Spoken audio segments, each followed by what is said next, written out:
사랑했던 사람에게 배신당한다는 건 어떤 기분일까요? 특히 결혼식을 일주일 앞둔 시점이라면요. 이 이야기의 끝에는 과연 복수가 있을까요? 아니면 용서가 있을까요? 지금부터 시작합니다. 10년 전 27살의 지은은 세상에서 가장 행복한 여자였습니다. 5년을 함께한 성훈과의 결혼을 일주일 앞두고 있었거든요. 지은아, 우리 정말 결혼하는 거야? 믿어져?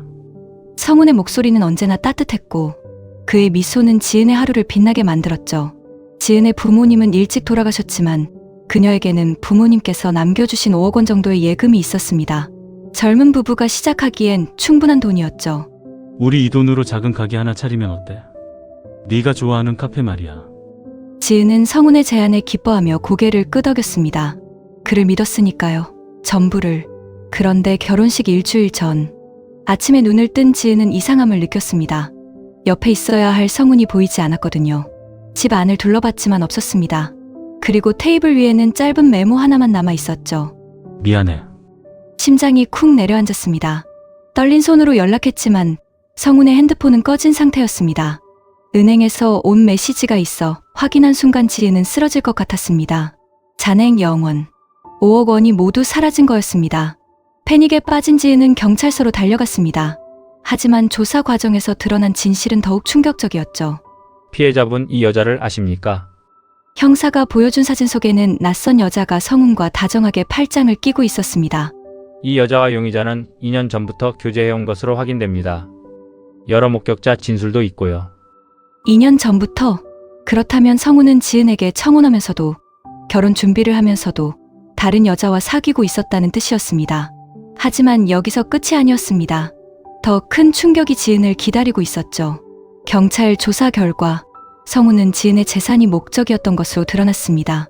심지어 그 여자친구와 함께 치밀하게 계획한 범죄였던 거예요. 지은의 통장 비밀번호를 알아내고 집 열쇠를 몰래 복사하고 결혼식 직전에 모든 돈을 빼돌릴 타이밍을 정하고 모든 게 계획된 연극이었습니다. 5년간의 사랑도 수없이 나눴던 대화도 함께 꿈꿨던 미래도 전부 거짓이었던 거죠. 지은은 완전히 무너졌습니다. 돈을 잃은 것보다 더 큰 상실감이 그녀를 짓눌렀죠. 5년간 믿었던 사랑이 한순간에 거짓으로 판명된 충격이었습니다. 결혼식은 당연히 취소됐고 하객들에게 사과 문자를 보내는 것조차 고통스러웠습니다. 친구들이 위로하려 했지만 지은은 아무도 만나고 싶지 않았습니다. 그리고 어느 날 지은은 자신의 원룸에서 모든 짐을 쌌습니다. 집주인에게 전화를 걸어 보증금을 포기하겠다고 말하고 핸드폰 번호도 해지했죠. 그녀는 그렇게 흔적도 없이 사라졌습니다. 아무도 지은이 어디로 갔는지 몰랐습니다. 부모님도 없고 연락할 친척도 없는 그녀는 말 그대로 세상에서 증발한 것처럼 보였죠. 하지만 지은은 도망친 게 아니었습니다. 그녀는 준비하고 있었습니다. 10년 후 서울 강남의 한 고급 레스토랑에 한 여성이 들어섰습니다. 검은색 맞춤 정장에 하이힐을 신은 그녀의 모습은 세련되고 당당했습니다. 제이슨 리 대표님, 이쪽입니다. 웨이터가 안내한 테이블에는 2명의 남자가 앉아 있었습니다.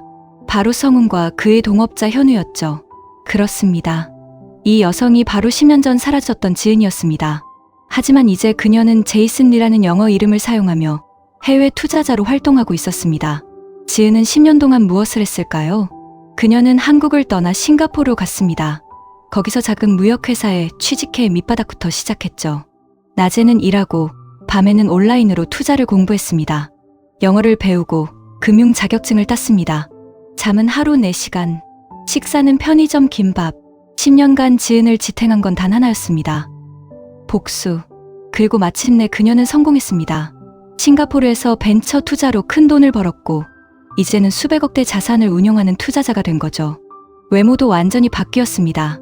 성형수술, 세련된 스타일링과 10년의 세월이 그녀를 다른 사람으로 만들었습니다. 그리고 무엇보다 영어 이름과 능숙한 영어 실력 덕분에 성훈은 그녀를 전혀 알아보지 못했습니다. 성훈 대표님, 현우 이사님 만나서 반갑습니다. 지은의 유창한 영어와 당당한 악수에 성훈은 미소를 지었습니다. 저희 회사에 관심 가져주셔서 감사합니다. 제이슨 대표님. 성훈의 회사는 IT 스타트업이었습니다. 최근 성장세가 좋았지만 더 큰 도약을 위해서는 대규모 투자가 필요한 상황이었죠. 그리고 지은은 바로 그 투자자로 나타난 겁니다. 물론 우연이 아니었습니다. 지은은 2년 전부터 치밀하게 계획했습니다. 성운의 회사를 추적하고 그들의 재무 상태를 파악하고 가장 절박하게 투자가 필요한 시점을 노렸죠. 마치 10년 전 성운이 자신에게 했던 것처럼 계약서에 서명하시면 30억 원이 일주일 내로 입금됩니다. 성운의 눈이 반짝였습니다. 30억이면 회사를 크게 성장시킬 수 있는 돈이었으니까요. 감사합니다. 정말 감사합니다. 하지만 성운은 몰랐습니다. 이 계약서가 자신의 무덤이 될 거라는 사실을. 지은의 입꼬리가 살짝 올라갔습니다. 게임은 이제 시작이었습니다. 투자 후 6개월. 지은은 천천히 그러나 확실하게 성운의 회사를 장악해갔습니다. 처음에는 친절한 투자자로 조언을 해주는 척했죠. 이 부분은 이렇게 개선하면 더 좋을 것 같은데요? 이 직원은 성과가 좋지 않은 것 같습니다. 교체를 고려해 보시죠. 성운은 지은의 말을 따랐습니다. 그녀가 투자 전문가니까요. 하지만 점점 지은의 요구는 강해졌습니다. 이번 계약은 제가 직접 검토하겠습니다. 이 의사결정은 제 승인이 필요합니다. 성운은 불편함을 느끼기 시작했습니다. 자신의 회사인데 마치 지은의 회사처럼 되어가는 느낌이었거든요. 그리고 1년 후 지은은 결정타를 날렸습니다. 성운 대표님, 죄송하지만 경영진 교체가 필요할 것 같습니다. 무슨 말씀이신가요? 최근 실적이 좋지 않습니다. 투자자로서 더 이상 지켜볼 수 없네요. 계약서를 다시 살펴본 성운은 경악했습니다. 자신도 모르게 서명한 조항들이 지은에게 엄청난 권한을 주고 있었던 겁니다. 이건 말도 안 됩니다. 법적으로 문제없습니다, 대표님. 변호사와 상담하셔도 됩니다. 지은의 차갑고 냉정한 목소리. 성운은 그제야 깨달았습니다. 자신이 함정에 빠졌다는 것을. 3개월 후 성운은 자신이 세운 회사에서 쫓겨났습니다. 대표이사 자리는 지은이 임명한 전문 경영인에게 넘어갔고 성운은 소액의 주식만 남긴 채 회사를 떠나야 했죠. 10년 전 지은에게서 모든 것을 빼앗았던 것처럼 이제 성운이 모든 것을 잃은 겁니다. 지은은 멀리서 그 모습을 지켜봤습니다. 복수는 달콤했습니다. 하지만 정말 이게 끝일까요? 어느 날 저녁 들어오세요. 문을 연 사람은 현우였습니다. 성운의 동업자였던 그는 여전히 회사에 남아 있었죠. 제이슨 대표님 아니 지은 씨. 지은의 손이 멈췄습니다. 현우가 자신을 알아봤습니다. 언제부터 알고 계셨나요? 처음부터는 아니었습니다. 하지만 몇 달 전부터 의심했죠. 당신의 눈빛, 성운을 대하는 방식, 그리고 무엇보다 현우가 한숨을 쉬었습니다. 10년 전 당신을 알았던 사람으로서 느낌이 왔습니다. 하지만 지은 씨, 당신이 모르는 진실이 있습니다. 현우는 오래된 봉투를 꺼냈습니다. 이건 성운이 10년 전에 제게 맡긴 겁니다. 만약 자신에게 무슨 일이 생기면 당신에게 전해달라고. 지은의 손이 떨렸습니다. 봉투를 열자 편지와 함께 여러 장의 사진이 나왔습니다. 사진 속에는 성운이 누군가에게 폭행당하는 모습이 담겨 있었습니다. 10년 전 성운은 사채업자에게 빚을 졌습니다. 현우의 목소리가 떨렸습니다. 자신의 빚이 아니라 돌아가신 아버지의 빚이었죠. 거의 5억 원이었습니다. 지은아, 이 편지를 읽고 있다면 나는 이미 최악의 선택을 한 후일 거야. 미안해. 사채업자들이 협박했어. 돈을 갚지 않으면 너를 해치겠다고. 내 집에 불을 지르겠다고. 너를 납치하겠다고. 나는 너를 지키고 싶었어. 그래서 그들의 요구를 들어줄 수밖에 없었어. 그 여자는 사채업자가 보낸 사람이었습니다.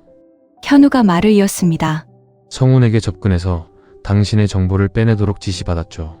성운은 당신을 보호하기 위해 악마와 거래한 겁니다. 성운은 당신의 돈을 사채업자에게 갚은 후 도망쳤습니다. 그 사람들로부터 당신에게 해를 입히지 않게 하려고 흔적을 지웠죠. 지은은 무너져 내렸습니다. 10년간의 복수가 오해였던 겁니다. 지은은 그날 밤 모든 진실을 알게 됐습니다. 현우는 10년 동안 진실을 밝히려 했지만 성운의 부탁으로 입을 다물고 있었던 거였죠. 그리고 고백할 게 하나 더 있습니다. 현우가 조심스럽게 말했습니다. 저는 10년 전부터 당신을 좋아했습니다. 친구의 여자였기에 말하지 못했지만. 지은은 현우를 바라봤습니다. 10년간 진실을 지키고 친구를 보호하고 동시에 자신을 조용히 생각해준 사람. 6개월 후 지은은 성운을 만났고 오해를 풀며 용서하기로 했습니다. 성운은 지은의 도움으로 새로운 삶을 시작할 수 있었습니다. 그리고 지은은 현우와 함께 새로운 사랑을 시작했습니다. 10년 전의 상처를 이해하고 진실을 알고 나서 시작한 사랑이었기에 더욱 단단했죠. 누군가는 왜 용서했냐고 바보 같다고 할 수 있습니다. 하지만 지은은 이해했고 과거보다 미래를 택했습니다. 당신이라면 어떤 선택을 할 건가요?